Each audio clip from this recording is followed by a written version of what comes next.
So there is no secret sauce, guys. There's no secret Yeah. formula. It's consistency, it's persistence, it is constantly engaging and networking and trying to form those connections that can help you get at least a leg up or get you exposure to opportunities that are on the horizon as opposed to currently posted. So, there's I won't say hidden job market because I kind of get triggered by that too a little bit, but there's certainly Oscar, we can't talk about too many things in this interview, okay?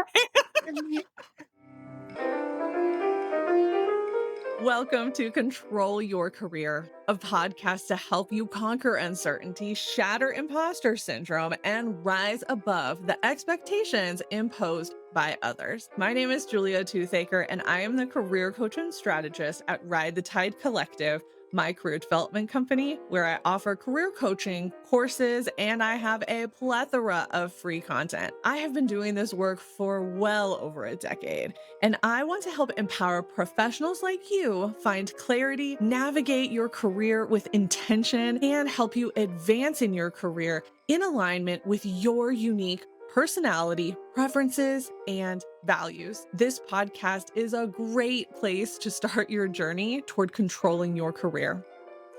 I'm bringing back the ever popular Recruiter's Perspective theme for season 11 with a new group of recruiters and talent acquisition professionals to help you understand the hiring process from their lens. We'll be digging into resume and interview tips, talking about how the ATS works, looking at the history of the job market, and we'll be tackling hot button topics in recruiting and hiring. This is going to be a season full of great advice, tips, and uncovering the truth about the hiring process from those who are on the front lines of hiring. Find this episode and more at ridethetidecollective.com and connect with me on LinkedIn, where I post career information and inspiration to help you control your career. Welcome, everyone. I am so excited to kick off season 11 of the podcast. And my guest today is somebody that we just recently got connected, but I have thoroughly enjoyed being connected to. So, Oscar Chavez is our guest today, and he's a DVM recruitment manager in the veterinary services industry. And he is also lovingly called Oscar from LinkedIn, which I'm sure we will also get into. But Oscar, thank you so much for being here. I'm so excited to have you on the podcast. thank you so much for having me. It's really great to just be connected 1 minute and then the next, like, hey, let's get on a podcast. So I let you know it's my first time anyone's ever asked me to be on a podcast. So this is my first go around. Obviously I enjoy podcasts and I love that. So it's really flattering and also very exciting and a little like nerve wracking to be on a podcast, but I'm here for it. I'm loving it. So thank you so much. Yes. Okay. I actually did not know that. So I am very excited to be the first podcast that you were on. Honestly, following you for the last number of weeks, I have thoroughly enjoyed your content. I think you have some really amazing LinkedIn content. And I know we're going to talk about that a little bit more later, but that was one of the things that drew me to you. That is why I wanted to have you on the podcast. And so, as a career coach, when I talk about LinkedIn and I talk about putting yourself out there and posting content and all of that, things like this happen, right? Like you get connected with people and you see the connection. And I made it immediately when we connected. And so I love this. I'm excited for this conversation. And I would love for you to actually give an intro of yourself and give us some background to how you got into recruiting and kind of that journey for you. Yeah, absolutely. Again, this is a testament to networking, so we'll certainly get into that. But about me, so I always tell people that I was recruiting before recruiting was cool or popular, right? It wasn't widely advertised. I cut my teeth on recruiting on the agency side, so small mom and pop shops kind of deals, privately owned, very fast paced, very cutthroat. I was hired with little to no experience. I stumbled into recruiting like so many recruiters do. I was working in like customer service, and I was a high school dropout who had a GED and didn't think he was destined for anything more than just service industry jobs. There's nothing. negative against those jobs, but I was just like, this is going to be what I do because I'm not worthy of anything else. So we'll get into that mentality a little bit, but I was doing customer service. I happened to speak to, people in the healthcare space who were nursing assistants, medical assistants, telling me they worked through an agency. I had no idea what that meant. And so I said, tell me more. They said, well, I talked to this person and they explained the deal. They work at these hospitals, they get me in. And I said, well, I can probably do that. Let me just look into it. So I found agencies who were willing to take me in very green and show me the ropes. And that's how I became a recruiter. It was very much, learn how to be a recruiter as you go. And I eventually found myself looking to do it in a more kind of formal way and working for the actual corporations themselves. So I transitioned from agency into corporate in-house, got a lot of knowledge in that space and how the two kind of differ in their approach. A lot more red tape, a lot of HR, a lot of all of that. So, but it was healthcare as well. So, I mean, I've lived in the healthcare space doing recruiting for doctors and nurses, kind of anything that goes into a hospital for the majority of my career. It wasn't until about 3 years ago that I transitioned into the veterinary side, right after COVID, kind of during COVID, I should say. Um, in search of greener pastures, in search of people who were being treated essential and were enjoying the work still. And so that was a whole kind of era on its own that we can certainly dive into. But that's been my journey. I got into recruiting and I fell in love with it. It was an opportunity for me to provide opportunity for people who were just like me. Maybe didn't have a degree and maybe were, facing some bias in some way, shape, or form. And so I really get a lot of gratification in being able to advocate for people and being able to help them take that next step or start their careers for a lot of new grads. And so yeah, that has been why I do how I got into what I do and why I do what I do. Yes. Oh, I love that. And I want to define a couple things for job seekers who might be listening to this. So, you talked about working for an agency and then working in house. And Right. I think for some job seekers, there can be some confusion about the difference between the two. Can you give us like a quick explanation? You went into it a little bit, but I want to get like a clear explanation for people who might be listening and don't understand the differences. Yeah, so working for an agency is essentially like a placement or staffing agency, right? You are working for an entity that has contracts or agreements with employers to help them fill their positions, whether it be on a full-time contract or per diem basis. So that's where I really, started to develop my experience. Through that, though, I understood, while these people are looking for hiring, they're using the agency because they are having trouble hiring. What if I just go directly to the source and work for that company doing their hiring? And Mm. so lo and behold, I found out, well, yeah, they have an entire recruiting team, but maybe they're swamped or maybe they don't have enough recruiters. And so transitioning to recruiting specifically for the entity as an employee as opposed to an agency, I think is the biggest differentiator there.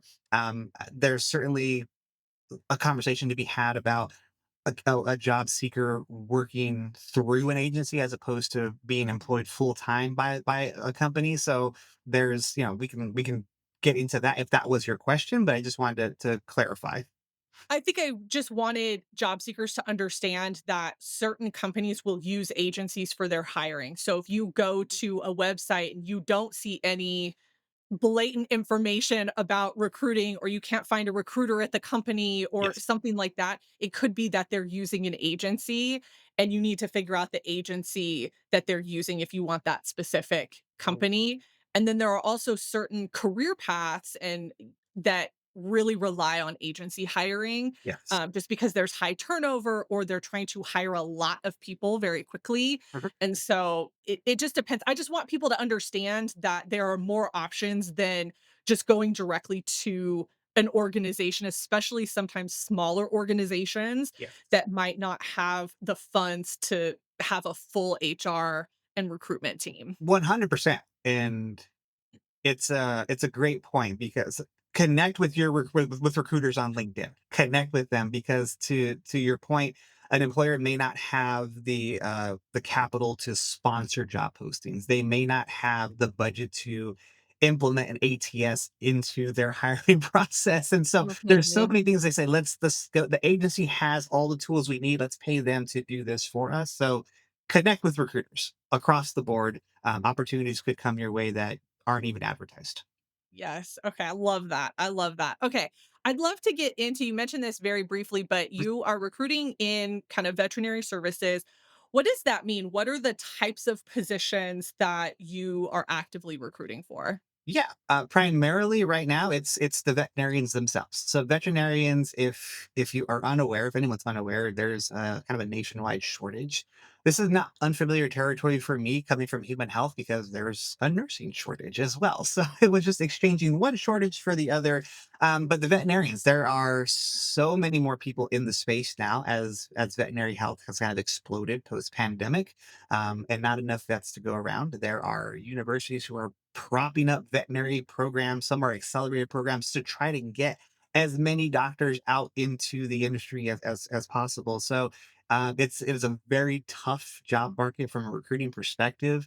For veterinarians, there's a lot of opportunity. There's the ability to kind of name your terms and have more negotiating power at this point, but they're being flooded and inundated. So recruiters like Mhm. me are have to find a way to kind of cut through the noise and resonate with people and make those connections. But yeah, I would say the difference from a veterinary doctor to a human health doctor, kind of night and day. Veterinarians are these very warm, very compassionate, almost introverted in a lot of ways.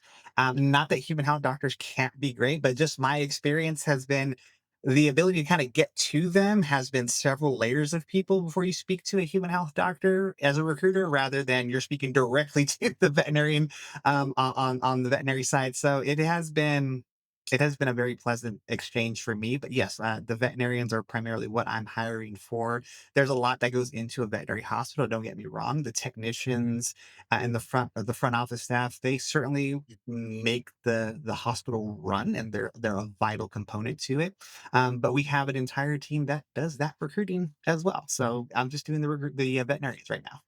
Oh my gosh. So I love that we're talking about this because I think in a time where the job market in certain industries is really rough, there are opportunities in other industries, right? If you have the education, if you are on the path for that. And I think it's so important as job seekers that you understand where hiring is struggling and is there a space for you to be able to get in that realm, right? In that field. And I think sometimes we don't think about that, right? People For have sure. such a narrow view of their career path. And listening to podcasts like this, where we're saying, hey, veterinary services is where it's at, Yes.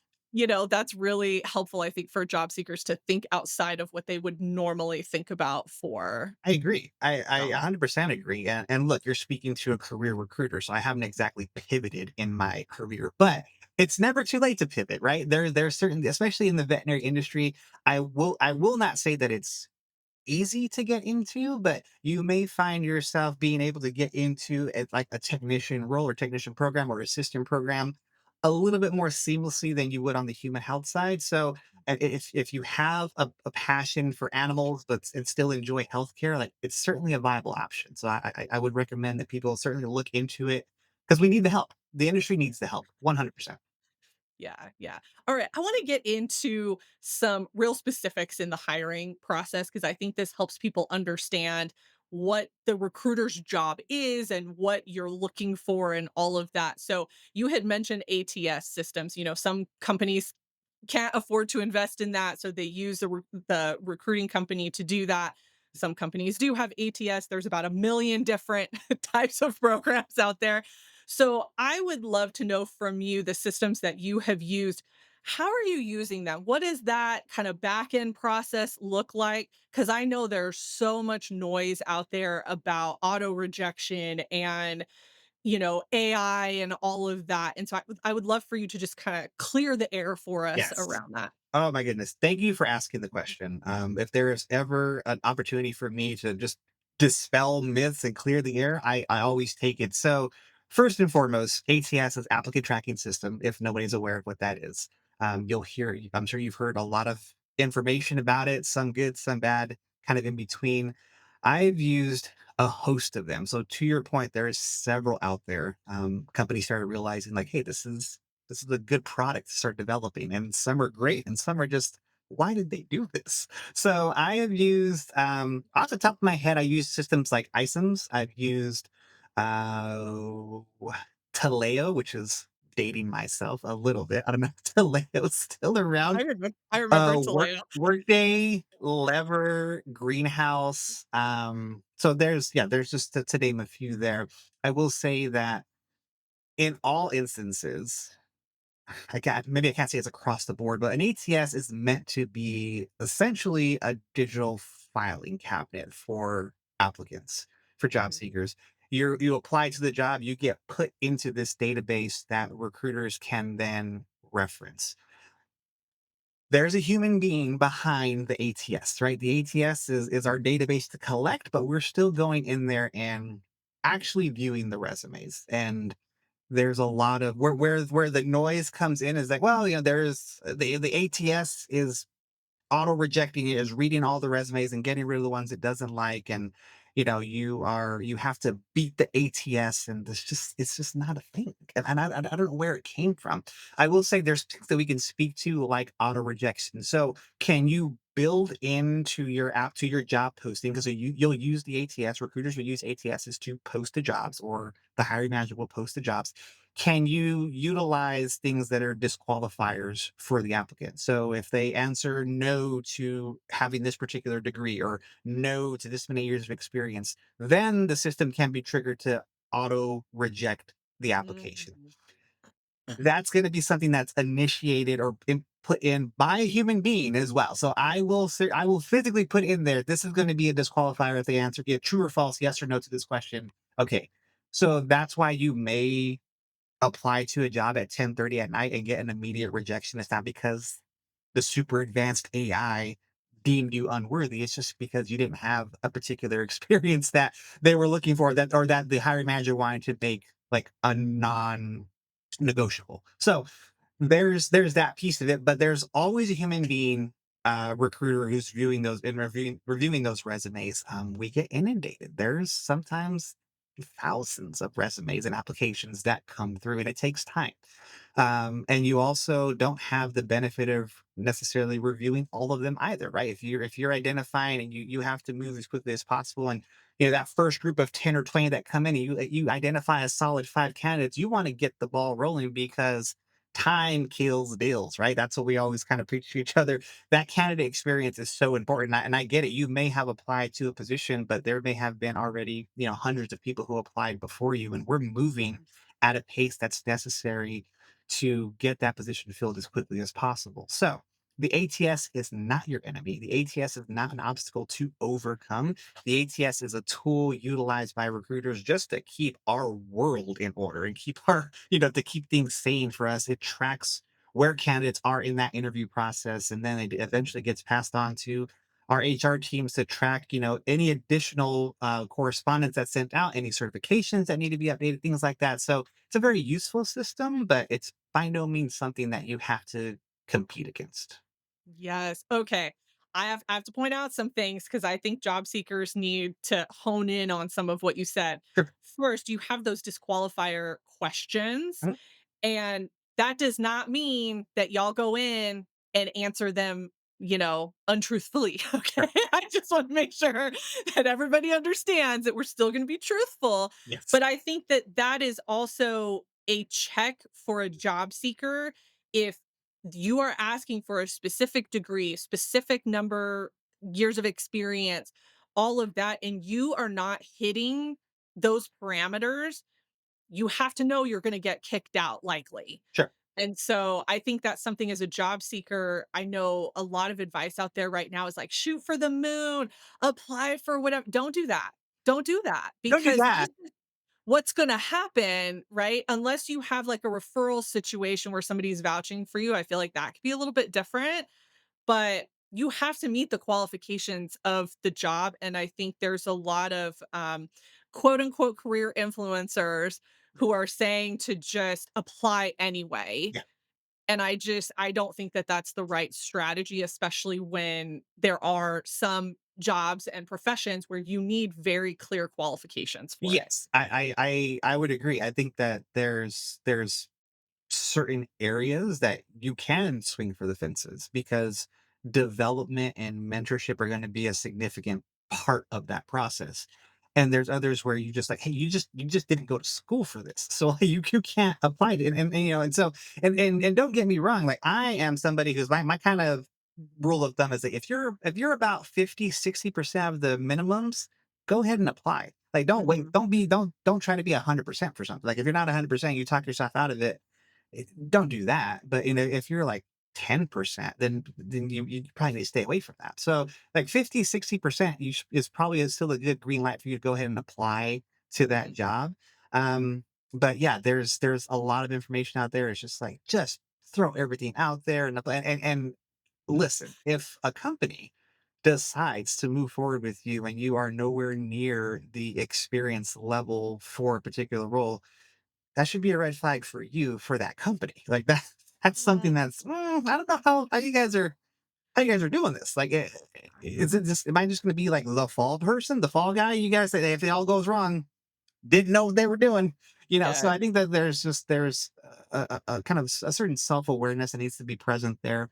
But I also I come at a lot of things from both sides because I've certainly have been a job seeker myself, and I'm a recruiter, so I deal with job seekers on a regular basis, and I get it. It's a very difficult job market. It's hard just to get an interview, and so I empathize completely, but I think we still need to approach this with a certain level of consciousness and awareness and say, I know where I land, I know where I want to be. So let's find that right in the middle. Let's find that sweet spot and try to keep just gradually progressing. Yeah, yeah. I also want to point something out that you said around being an early applicant. Mhm. And this is advice from my previous recruiter season that was given pretty often as much as possible, try to be an applicant within the first 24 to 48 hours. Yeah. Because if it is a position or a really popular company that Yes. you know is going to get flooded, there's more of a chance that your resume is going to get seen in that first 24 to 48 hours than if you've seen something that's been posted for a week, 2 weeks, a month. Yeah. That's when we need to be a little more discerning around that job posting. And I hear it. And again, I empathize completely because job seeking itself can be a full-time job. Mhm. You have to just constantly be grinding it out, keeping an eye on the industries that you're in, keeping an eye on the employers you're targeting, constantly checking LinkedIn, constantly checking job boards. Although I'm not a fan of job boards really anymore these days. If I'm not, yeah, I may not be alone in that as a recruiter, but LinkedIn's kind of where I live and breathe. And so I think that there's plenty of opportunity, not just from a job postings perspective, but from the networking that you can kind of start engaging with people and really get an in or at least a leg up on a role. And so yeah, you have to stay active and you have to just continuously like dig and network and engage and try and kind of feel out those opportunities. I mean, again, I don't there's not a secret sauce. I don't have a kind of a formula for you. It's Mhm. a very difficult job market and it's tough to be one of the first, but if you're constantly kind of pressing and going after it, I think you increase your chances. And so I will say, the any chance you have to again network and connect with recruiters, we're fighting for you. Like we're out here Mhm. trying to advocate on your behalf and trying to make sure that hiring managers aren't putting too many of those disqualifier questions on applications, right? Like, well, you don't need all that. Like, let's not disqualify everyone. Let's make sure we get Right. as many people through the process as possible and let us kind of feel it out after we have a conversation. So, recruiters are your friends. There's a lot of recruiters who are doing this the right way. The people who are doing this work for the people because we enjoy those opportunities to help you kind of kickstart your career, give you that Mhm. second chance, let you pivot into the next phase of your career. So recruiters are your friends. Definitely connect with us, and we want to help you. There's a lot of ways in which you should be engaging with the recruiter and shouldn't be engaging that we can certainly get into later. Like, don't just throw your resume in a message to me like, find me a job, Oscar. Like Yeah. that doesn't work. But there's plenty of opportunity for us to just start a dialogue.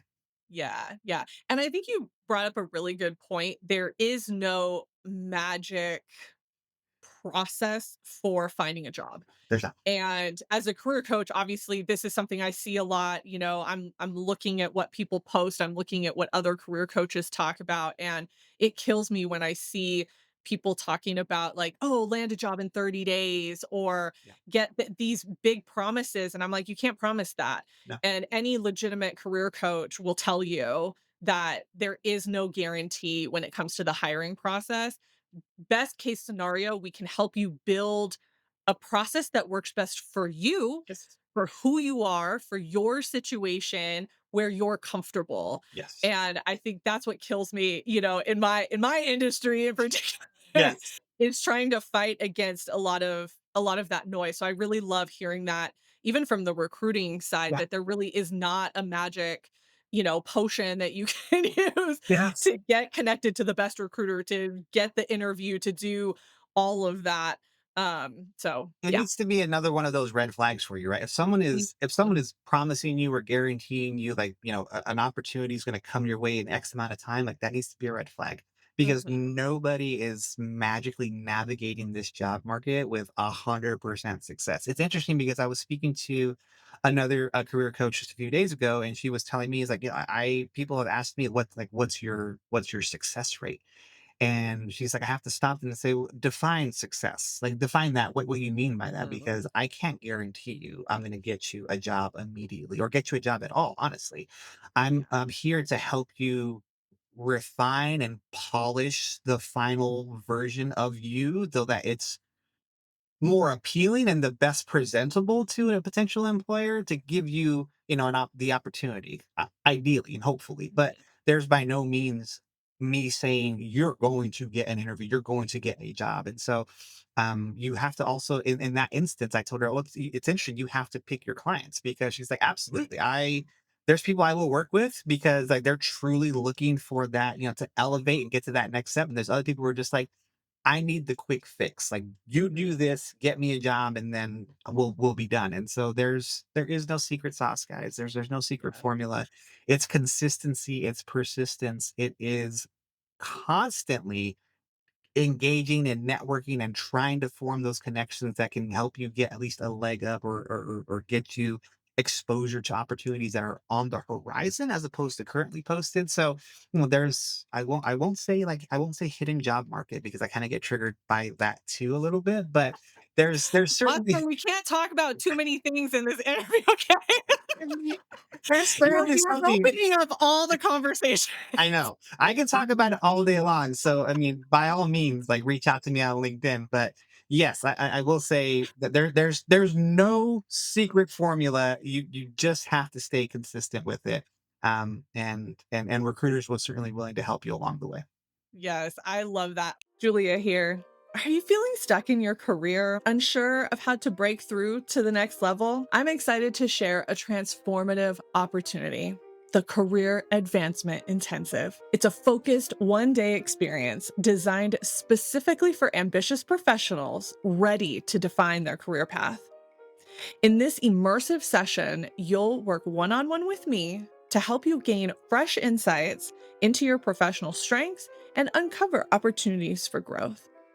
Together, you'll clarify your goals, refine your personal brand, and develop a strategic roadmap tailored to your unique aspirations. Imagine leaving the day with renewed confidence, a clear vision of your next steps, and practical actions you can implement immediately. As a bonus, you'll receive additional resources, tools to enhance your resume, optimize your online presence, and deepen your understanding of what drives you professionally. Not all coaching requires a 6-month commitment. The Career Advancement Intensive is perfect for ambitious professionals who want answers and strategies quickly. Before committing, let's make sure that this program is the best option for you in my complimentary career coaching clarity call. The link will be in the show notes and description for this episode. Now, let's get back to the show. Okay, I want to get into a little bit of like a rapid fire to kind of support some of this, right? Yes. So, a lot of times, job seekers are trying to figure out what do I put on my resume? What do we do in the interview? What are you looking for as a recruiter? So I would love to know first, what are like your top 3 resume tips for applicants? No cover letter. The I'm gonna just have a very hot take and say the cover letter is dead. If it ever was alive, I'm telling you honestly, it is to my previous point when you are dealing when a recruiter specifically is dealing with a opening that is receiving hundreds of applicants. The ability to review each resume is already very limiting. So you can imagine trying to read 3 or 4 paragraphs of a cover letter before you even Right. get to the resume. It's just not happening, guys. And that's the deal. This is a bandwidth problem for a recruiter. Now, again, if the ATS was truly ATSing and AI was all it could spin out 1,000 resumes and tell you, oh, but it's not. It is a living, breathing person who's having to go through this. And so I'm looking for the information, no cover letters. Just please, for my sake, if anything, just for me. I will say in the substance of your previous roles, bullet points are great, but not to oblivion. I don't need you don't need 12 bullet points to map out your entire history. And further on that, to be more granular, your bullet points should be specific. They should have specific data. Numbers are your friend in terms of outcomes and drivers. And so if you have, increased X by X, in that year, that's a great bullet point to put on there. It's highlighting an actual data driven accomplishment that you've achieved. So numbers and specific outcomes are your friends there. The last thing I would say is about the last 7 years of employment should suffice for your resume. That's really what a standard background check covers as well, and employment verification. I get that people have been employed for 20, 30, 40 years. And if all that experience is relevant, that's awesome, but it's also very rare. And so 7 years total should be good. If and I'm not gonna tell people like having 2 pages is the death of your resume because it's not. 1, 2 pages is totally fine. But if you have work experience from 1983 on there, you can probably get that off. So those are I love that. I love that tip for our, more seasoned job yes. seekers that I know listen They're to this out there, and and I'm a fan. Like, I'm a fan of the seasoned job seekers and the folks who are still out there taking the punches and doing it. But if you odds are you have found where you're at this phase in your career, and it's probably not what it was back in the 80s, and so it's okay to leave that off. Like, you don't need and I speak from personal experience. My father, bless the man, had, like, a six-page resume at one point, and I was like, "Okay, now we're pushing it." Like, I don't I'm I gonna mean, if help you're in academia, it's a totally different it story, is, but right? for the So average person, right. 1 to 2 pages is gonna be We can, enough like, there. get into the, like, resume versus CV, like, we don't have to, I don't really want to, and No. honestly, but, I mean, that yes, there's a time and place for it for sure, but for this initial, like, submitting your application to the job online, 7 years, it's good for me. Yeah. Perfect, perfect. Let's talk about the interview. What are you looking for there, especially because I know recruiters mainly do that kind of frontline screening process. So what are you hoping? What are kind of the top 3 tips there? Top 3 tips, I would say be early. Um, a lot of interviews are being held virtually as now, and so make room for those technical difficulties and making sure that your space is in order. We talked about this, like make sure the kids and the pets and everyone you have a nice quiet space. So just be early. That way you got the equipment set up, you have your space set ready to go, and you can just jump right into it. So first and foremost, be early. Do your research, please, people. Do your research. I am not somebody who's going to ask you to recite the company's core values and what's your favorite one and when were we established. I won't do all of that, but it's helpful if you are able to speak to the company's goals or mission, vision, value in your answers to interview questions, like how you're making that connection, why the company resonates with you. And so I think that your ability to just have that off the top and be able to tie it to your answers is super valuable. So do your research on the company and have questions. have questions at the end of your interview, please. It just shows, I mean, not necessarily for, how should I say this? Not to please me as the person who's screening, but I constantly tell applicants interviewing is a two-way street. You're interviewing me just as much as I'm interviewing you. Like, I get that you need a job, but do you want this job? So Mhm. you have the opportunity to ask questions of these hiring leaders that really help you get to kind of the crux of what you're walking into. So have those questions. It doesn't have to be all about it can be about them specifically. Hey, I see you've been here for 10 years. Like, what keeps you here? Mhm.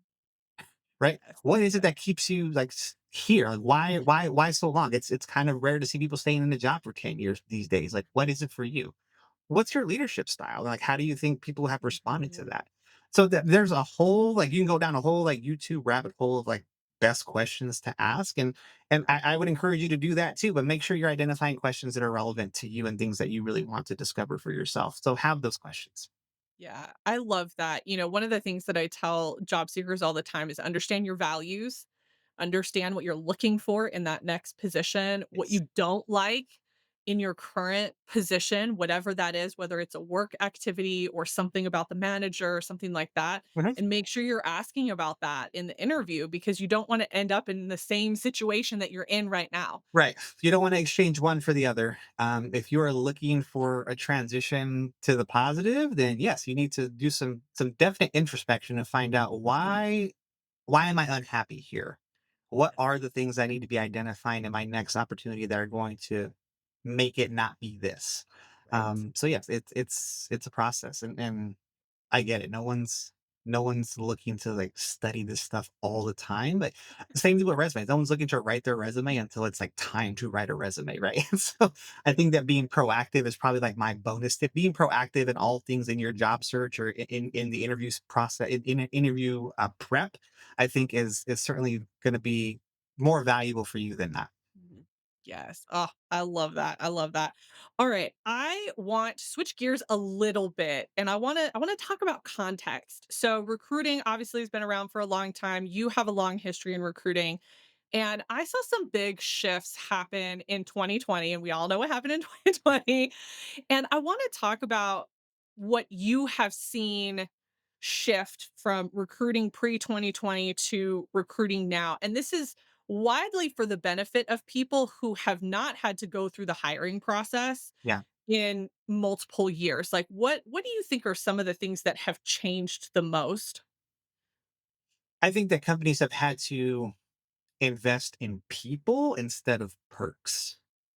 I think that's Mm, been probably the most common I've seen was like initially we were all just myself included, like entranced by I want to work at Google. Like they have nap right. pods and free lunch and breakfast, and I can do my laundry. And it was just this, I can live at work. Like, why were we so like hyped about that? Like, I don't know. But it was so like the perks were like the deal. But when COVID hit, everyone couldn't go to the office, and it was like, well, what's really like, is that really keeping me here? Like, that's kind of, I can't even do that now. So, do I actually like what I do, or was it just like I could play ping pong at lunch? You know what I mean? So, there was, I think the investment in people, specifically from a well being perspective, was something that we really started to see. Like, look, we care about you. Like, we were distracting you with all the perks. And once that was unavailable, it's like, well, now I'm really questioning why I'm here.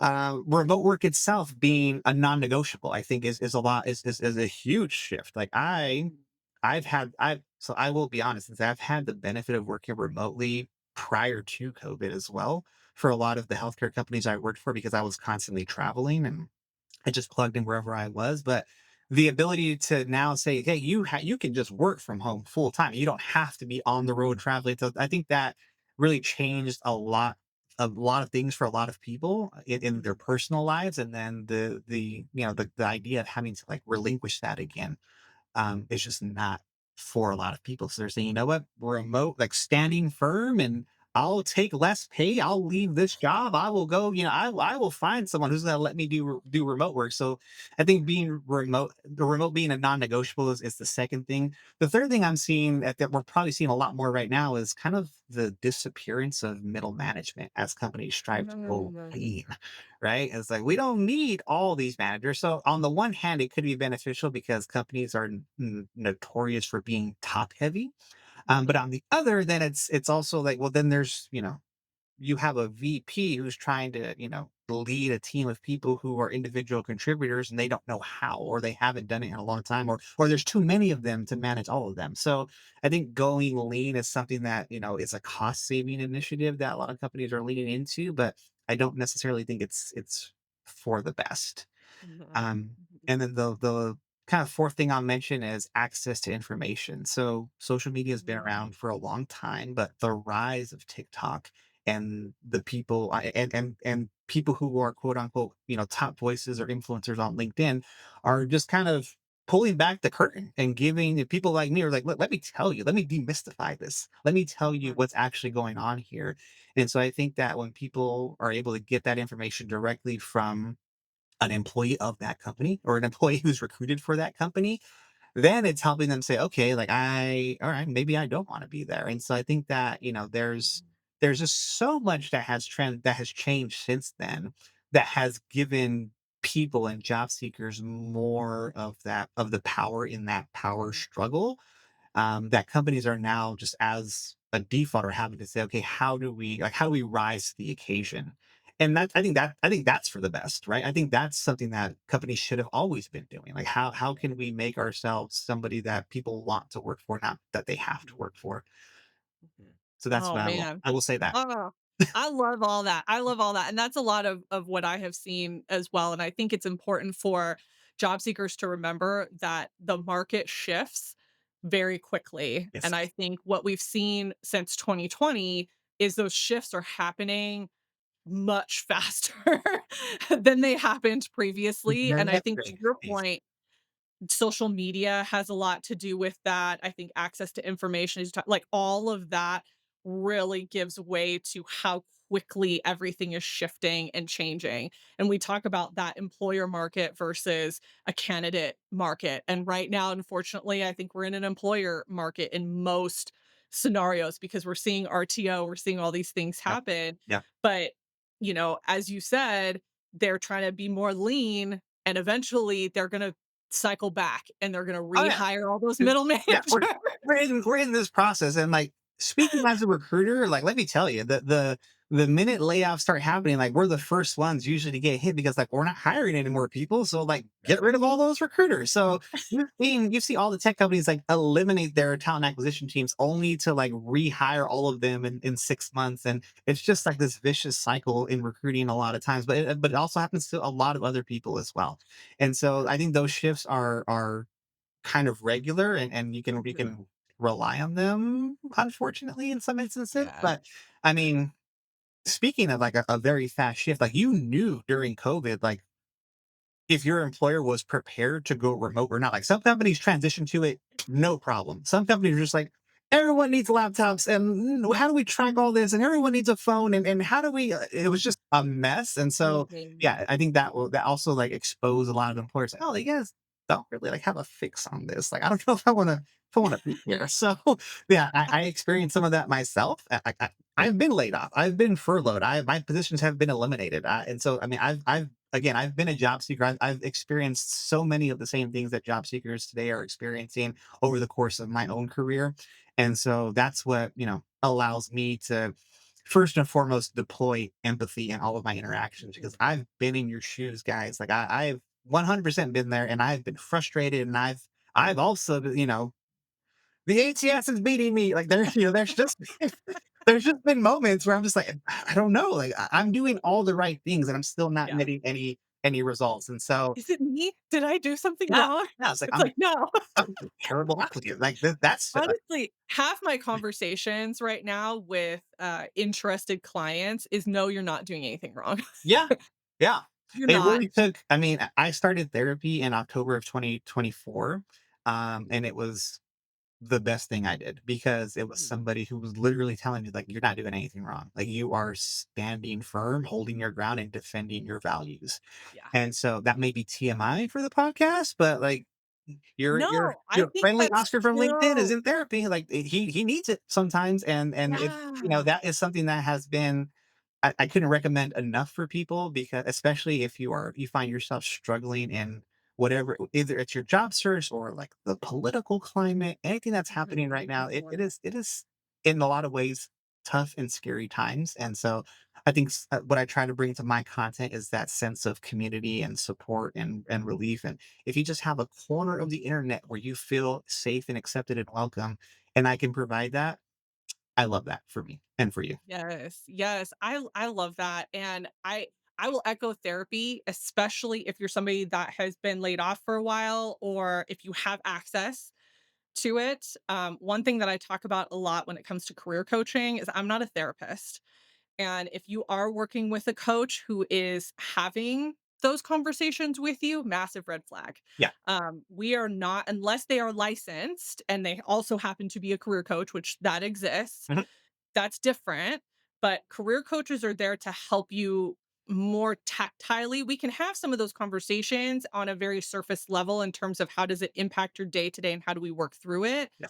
But we are not therapists and we should not be advocating for us to do that for you. Right. There has to be a referral process. There has to be a boundary and a hard line around, hey, this is a great conversation to have with a therapist Yes. because this is really outside of my scope as a coach. Such a great Um, point. Such a great yeah. point because as recruiters, we find ourselves kind of walking that line too. It's like, I'm here to be your shoulder. Like, I'm here to Mhm. for you to vent. I'm here to give, my input or just, hear you out.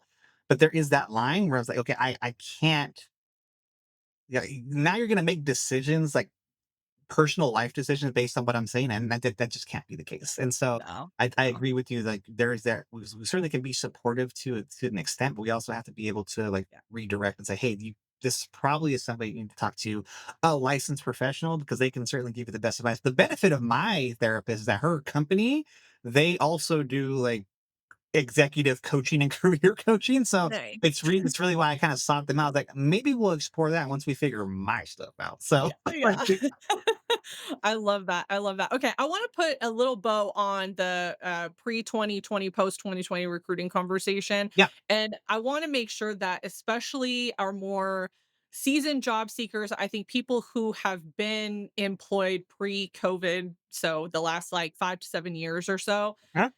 understanding if you have not had to search for a job for 7 to 10 years, it's different now. The process is different, the information is different, the access is different, Yeah. and make sure that you are utilizing what is available to you. You know, podcasts like mine exist Right. where you have a lot of CEOs and senior leaders and recruiters and hiring managers who are sharing all this information. Yeah. So the information is out there for you if you seek it out. So, yeah, 100%. somebody like me can help you, wade through some of that, but also you yourself can be proactive in looking for that information. I think sometimes people are like, "Oh, I don't wanna go on TikTok. I don't wanna look on LinkedIn. I don't wanna do this." Okay, but that's where the information is, Yes. and I like, I hate to break it to you, you don't have to be an influencer or content creator, Right. but you can go and find a lot of really wonderful information and people who are in similar situations to you, I can guarantee that, to have a sense of camaraderie, to have a sense of, "Oh, I'm not the only one going through this," or, "Oh, I'm really interested in this career path or this company, and this is how they talk about it," Yeah. and all of that. So utilize those resources when you're jumping into a job search process. I agree. It's circular in that, as recruiters are saying, we got to go to where the people are at. Well, where are the people at? Well, they're on social media. So that's where your Mhm. recruiters are at. So if you're not going to where the recruiters are at, then you're not going to be where so it's hard to kind of cut through and I'll tell people like, not in a derogatory way, but like this is not like your mom and dad's like application process. Like this isn't just, show up. We have, six people interested in the job. We'll see if you're fit or, that it's just not. You're facing a lot of competition, a lot of people are actively looking for, a lot of people are passively looking for work. Yeah. Who are just, I have a full-time job, but I'm looking, to see if I can kind of up my game somewhere else. And so there's there's a lot that you have to wade through. There's a lot of, again, that we covered throughout this, misinformation that you're hitting. So I think that it's important for you to just get into the thick of it, to start distinguishing like what is what, and like what works for you, like what's resonating with you, what's saying, okay, like that's where I want to be, that's what I want to do.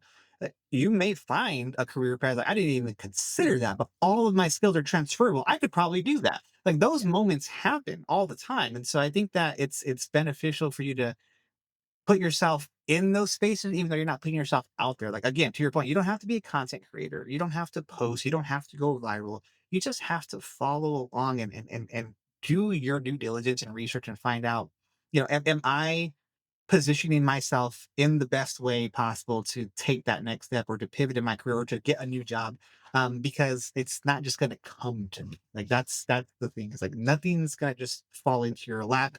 They can, if you're networking and doing all those things, like something can just fall, someone can message you and say, hey, you want to be on my podcast? Like, yeah, like that, of course, those things happen, but because you're out there like doing Yes. the things. And so Yes. don't Absolutely. focus on the result, on the outcome. Like, it can be the long game a lot of times, and I sympathize, because, like, yes, there are bills that need to be paid, and there are people who are struggling for months on end without employment, and it's hard to say, "Keep going, keep going, keep going," but you have to. That's the thing, is that you just have to keep pushing through, and trying to get to that next level.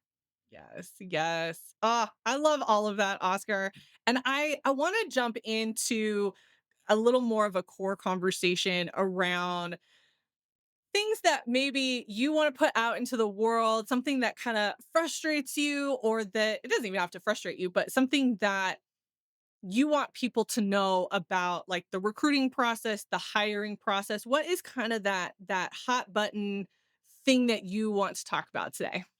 Yeah, I mean, I think we've talked a lot about like frustrations of like the application and interview process, and so hopefully there's useful information people get out of there. What I would focus on in terms of like a hot topic is something that even I'm leaning into now, that I always would encourage recruiters or even career coaches, is like to start developing your own personal brand and identity. Um, it doesn't have to be tied to your employer, like Oscar from LinkedIn. I don't work for LinkedIn, just FYI, everyone. So that's I don't work for LinkedIn, but it's my presence on the platform, and that's where how people have started to identify me. So the fact that it was organic was even better. Like, it started to build itself, but I Mhm, started to develop it and lean into it more and more and more, because as recruiting has become more and more popular over the years, it just, you become a recruiter in a sea of recruiters. And so mhm, the mhm, ability to differentiate yourself, not unlike a job seeker and a candidate, the ability to differentiate yourself in that sea of people is so vital, because it can make recruiting, I'm gonna just hate myself for saying this, but easier, because recruiting's not easy. But candidates are gonna gravitate towards those people they can relate to, people they like, mhm, right? People that are mhm, giving information that they find valuable in their own circumstances. And so if you are somebody who can develop that kind of reputation and be that go-to person and be that source of truth for people, I think that is gonna be kind of the next evolution of recruiting, because there's so many people who are getting into recruiting. There's so many recruiters out there. And so how are you cutting through the noise? How are you being the person that, I want to work at that company because Oscar is such a proponent of them, and and I mhm, trust his information. I trust what he's saying, not just about the company, but just how he goes about doing his own recruitment. And so for recruiters, if especially if you're a new recruiter getting into the game, like, this is something that you're probably going to have an easier time doing, because if you're a younger generation, you were born in the era of social media, right? You probably have way more followers than I do. So leveraging that and being able to be a value add, and be a mhm, resource to job seekers, I think it's something that is so vital, especially in this job market, that it can help you just attract and source out that really top tier talent for yourself. So develop the personal brand. Start to be that person. Start to build on it, and see where it takes you. Because I think that, if you can stand out above the rest, then you have a better shot top talent and retaining that talent. I think Yeah. that's also the big factor. Yeah, I think that's so great. And while this is geared toward recruiters and recruiters building their personal brand, job seekers need to look for recruiters that have a good brand, that are sharing information, that are Mm, sharing insights into the company or the hiring process, yes. who are sharing their jobs out with information, with Yes. additional They're not just information. like reposting, "Oh, we're hiring, we're hiring, we're hiring." Ah, Look for the recruiters who are actively putting out the content and the information that's more granular and behind the scenes. Like someone who's willing to give you that peek behind the curtain and say, "Let me tell you what it really is." Though, like those are the people and those are the recruiters that you really want to start seeking out and say, like, "Oh, they're sharing. Okay, they're sharing great information. They're helping like job seekers navigate this process, not just saying apply and like, well, yeah, maybe we'll talk to you." So definitely pick and choose the recruiters you're looking after or you're going after and wanting to follow, but make sure that, again, a value add. And I'm a huge proponent of that. Like if I'm not providing any value to you, whether you're a job seeker or not on LinkedIn, then that's my problem. Like I need to fix that myself. So certainly look for for those folks who are sharing the helpful information. yeah. I think this also helps minimize scams. I know, especially on LinkedIn, but also the job boards we talked about. Like, I'm not a huge proponent of broad job boards like Indeed and Monster and all of that, but there's a lot of scams out there. And on Totally. LinkedIn, it happens. There are fake recruiters. So when you are looking for recruiters to follow, the ones that are consistently posting, the ones that have their profiles thoroughly filled out, they have connections, they have some kind of following, and you can see what's going on. For the most part, they likely are legitimate recruiters. Yes. But just being really wary of that, I think that helps limit the scam situation when Yeah. it comes to Oh my recruiting. goodness. Thanks for bringing it up. Beware of the scams. It's unfortunate that, but there's always going to be entities that are looking to prey on the people who are in a vulnerable position. And so it's kind of inevitable, but just be very wary of who you're talking to. Make sure you're talking to who you think you're talking to. Yeah. Don't click on any random links. No. If they're representing a company, go and make sure that the job is on that company's website. Um, just because there's a lot of people just looking to gather personal information, um, and maybe And you not. can be verified now. Yes, yes, So for recruiters and for job seekers, you can verify that you are connected to that company. yes. So if you can do that, do it because that again helps job seekers know, oh, that's a recruiter for Mhm. that company, whether it's a firm or in-house, Yeah, give that little extra to help them understand that you're legitimate. 100%. Yes.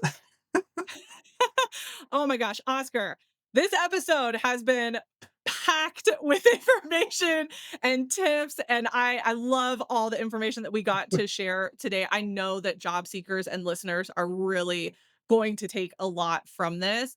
I would love to know as kind of a wrap up question for you. What is something that you think that job seekers should be doing but aren't?